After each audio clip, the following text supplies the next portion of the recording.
Le premier mois de l'année, janvier, occupe une place particulière dans notre conscience collective. C'est le moment des nouveaux départs, des résolutions et de la perspective des possibilités d'une nouvelle année. Cependant, sous la surface de ces coutumes modernes, se cachent d'anciennes traditions et croyances qui ont façonné notre compréhension de cette période charnière. Pour les chrétiens en particulier, comprendre les origines païennes de janvier peut offrir une appréciation plus profonde de l'évolution des pratiques culturelles et de la manière dont la foi s'est adaptée aux changements de l'histoire. Cet essai explore l'histoire fascinante de janvier, en retraçant ses racines jusqu'aux anciennes fêtes et divinités romaines. Nous explorerons le dieu romain Janus, qui a donné son nom à janvier, et la signification de sa nature à double face. De plus, nous examinerons la fête romaine des Saturnales, une période de réjouissance et de renversement des rôles qui a marqué les célébrations modernes. En comprenant ces anciennes traditions, nous pouvons mieux comprendre comment les coutumes païennes ont été absorbées et transformées par le christianisme. L'essai traitera également de la célébration chrétienne de l'Épiphanie, un jour de fête qui tombe en janvier et commémore l'arrivée des mages pour rendre visite à l'enfant Jésus. Nous explorerons comment cette fête chrétienne a été influencée par les anciennes célébrations païennes du solstice d'hiver. Enfin, nous examinerons les perspectives des chrétiens qui choisissent de s'abstenir de certaines traditions séculières du Nouvel An en raison de leurs racines païennes. En examinant le contexte historique et religieux des origines de janvier, cet essai vise à fournir une compréhension nuancée de l'interaction complexe entre le paganisme et le christianisme à travers l'histoire. C'est une invitation à réfléchir à l'évolution des pratiques culturelles et au pouvoir durable des anciennes croyances dans le façonnement de notre monde moderne. Dans la mythologie romaine, Janus occupait une place unique parmi les dieux. Il n'était pas associé à un aspect spécifique de la nature ou de l'activité humaine comme beaucoup d'autres divinités. Au lieu de cela, Janus présidait au commencement, aux transitions et aux fins. Son nom même, Januarius, en latin, est devenu synonyme du premier mois de l'année, un témoignage de son influence durable sur notre calendrier.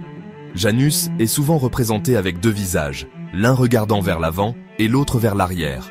Cette dualité incarne parfaitement son rôle de gardien des seuils, des passages et du temps lui-même. Les Romains croyaient que Janus avait le pouvoir d'ouvrir et de fermer les portes, au sens propre comme au sens figuré. On l'invoquait au début d'entreprises importantes, comme les guerres, les mariages et même le début de chaque journée. L'association de Janus avec les portes et les portails se reflète dans la tradition romaine de laisser les portes de son temple ouvertes en temps de guerre. Cela symbolisait la présence vigilante du dieu sur le sort de la ville et sa disposition à accueillir la victoire comme la défaite. En temps de paix, les portes du temple étaient fermées, signifiant une période de stabilité et de tranquillité sous la protection de Janus. L'héritage durable de Janus se retrouve dans les nombreux mots et concepts modernes qui dérivent de son nom. Le mois de janvier, bien sûr, porte sa marque, tout comme le terme concierge, un gardien de portes et d'entrées. Même le mot janvier lui-même évoque un sentiment de renouveau et de passage du temps, un témoignage du pouvoir durable de la mythologie antique dans le façonnement de notre langue et de notre compréhension du monde. Alors que l'année tirait à sa fin dans la Rome antique, la ville éclatait dans une débauche de festivités et de célébrations débridées. C'étaient les Saturnales, une fête d'une semaine en l'honneur de Saturne, le dieu romain de l'agriculture, de l'abondance et du temps. Commençant le 17 décembre et culminant le 23 décembre, les Saturnales étaient une période où l'ordre social habituel était bouleversé et où les contraintes de la vie quotidienne étaient temporairement suspendues. Pendant les Saturnales, les esclaves bénéficiaient d'une liberté temporaire et étaient même servis par leurs maîtres. Les jeux d'argent, strictement interdits à d'autres moments de l'année, étaient autorisés et même encouragés. Les écoles et les entreprises étaient fermées, et les rues de Rome étaient remplies de fêtards, de musiciens et de l'arôme des viandes rôties. On échangeait des cadeaux, souvent humoristiques ou satiriques, et c'était l'occasion de festins, de beuveries et de réjouissances générales. L'un des aspects les plus frappants des Saturnales était l'inversion temporaire des rôles sociaux. Les maîtres servaient leurs esclaves, et les esclaves étaient autorisés à parler librement et même à critiquer leurs maîtres sans crainte de punition. Ce renversement temporaire de la dynamique du pouvoir offrait un bref aperçu d'une société plus égalitaire, même si elle n'existait que dans les limites de la fête. La joie débridée des Saturnales peut être considérée comme une soupape de sécurité pour les tensions et les hiérarchies de la société romaine. En permettant une brève période d'excès et de bouleversements sociaux, la fête servait à renforcer l'ordre social existant une fois celle-ci terminée.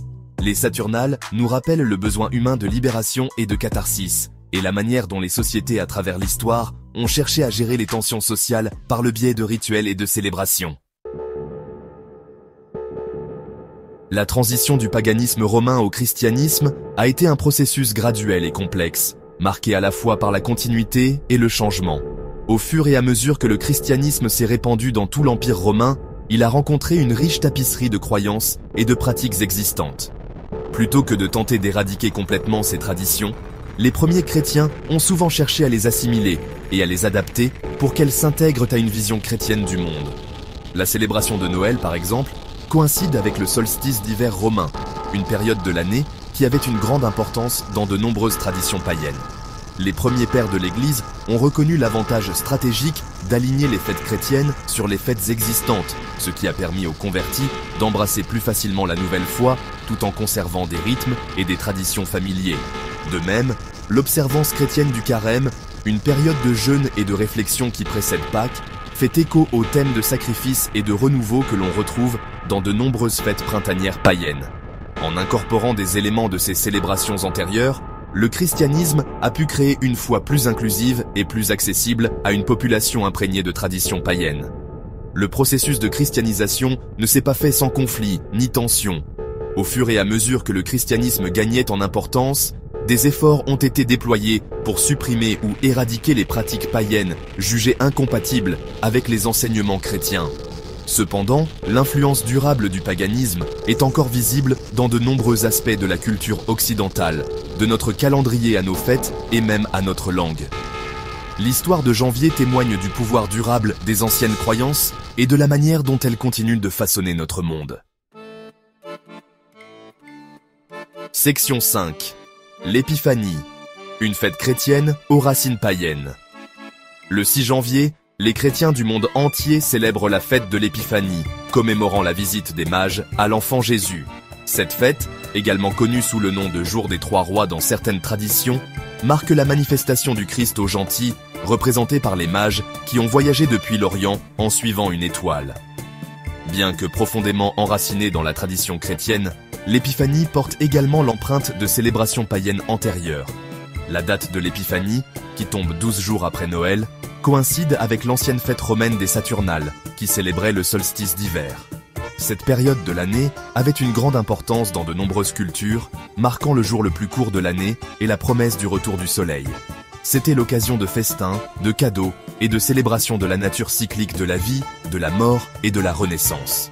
L'imagerie associée à l'épiphanie, en particulier l'étoile qui a guidé les mages, présente des parallèles avec la mythologie païenne. Les étoiles et les corps célestes étaient souvent considérés comme des entités divines ou des messagers des dieux dans les cultures anciennes. L'étoile de Bethléem, guidant les mages vers le lieu de naissance de Jésus, peut être interprétée comme une adaptation chrétienne de ces croyances antérieures, conférant à un symbole familier une nouvelle signification. La fête de l'Épiphanie nous rappelle l'interaction complexe entre le paganisme et le christianisme dans la formation de la culture occidentale. Elle met en lumière la manière dont les traditions chrétiennes ont absorbé et transformé des croyances antérieures, créant ainsi une riche tapisserie de symbolisme et de sens. En comprenant le contexte historique de l'Épiphanie, nous pouvons mieux apprécier l'évolution des pratiques religieuses et le pouvoir durable des mythes et symboles anciens. Beaucoup de traditions qui nous sont chères aujourd'hui ont des racines qui remontent à d'anciens rituels païens. De la bûche de Noël festive à la danse vibrante du mas de mai, ces échos du passé continuent de façonner nos célébrations modernes. Il est fascinant de voir comment ces coutumes anciennes ont été tissées dans le tissu de nos vies contemporaines, vous ne trouvez pas? Dans un monde de plus en plus sécularisé, naviguer entre les traditions peut être un véritable défi. Pourtant, ces traditions servent souvent de pont, nous reliant à notre héritage et les uns aux autres. Elles nous rappellent d'où nous venons et nous aident à trouver notre place dans la tapisserie en constante évolution de la société. Il s'agit de trouver un équilibre, vraiment. Célébrer avec intention signifie embrasser l'essence de chaque tradition avec conscience. Il ne s'agit pas seulement de l'acte lui-même, mais de comprendre et d'apprécier le sens qui se cache derrière lui. Lorsque nous célébrons avec intention, nous enrichissons nos vies et créons des liens plus profonds avec ceux qui nous entourent. C'est une belle façon d'honorer le passé tout en vivant pleinement dans le présent. Embrasser la foi dans un monde séculier peut être un voyage profond et personnel. Il s'agit de trouver des moyens d'intégrer les croyances spirituelles aux réalités de la vie moderne. Cet équilibre permet une expérience plus riche et plus épanouissante, où la foi et la vie quotidienne coexistent harmonieusement. Les vrais chrétiens doivent s'abstenir de toute célébration d'origine païenne, créant un espace où la foi et la vie quotidienne peuvent s'épanouir côte à côte.